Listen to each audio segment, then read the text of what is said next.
Hey guys, welcome to Tutorial Guru. Today we'll be learning how to turn off Play Store notifications, and now let's dive right in. Now to turn off or disable Play Store notifications, first open up your Play Store app on your phone. And after opening your Play Store app, guys, on this interface at the top right corner of the screen, you can see a profile picture icon available for us. Tap on the profile picture icon at the top right corner of the screen, and this kind of interface will appear where you can see the settings option available for us.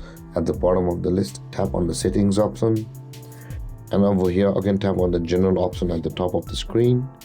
And when this interface appears, tap on the notifications option over here, tap on it, and you land over here. Now in order to turn off the Play Store notifications, you can open a particular notification just by tapping on it, or if you want to turn it off totally, just tap on the toggle icon at the right side, and this kind of interface will appear where you can choose to set that as silent or just disable that notification permanently.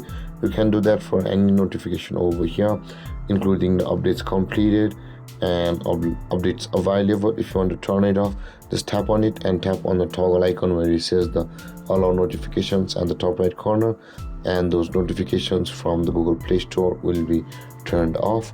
And with that being said, guys, this is how to turn off Play Store notification on your phone. And if you have any confusions or questions regarding the topic, feel free to comment in the comment section below, and don't forget to like, subscribe and hit that bell icon for more videos. Thank you for watching, guys. Peace.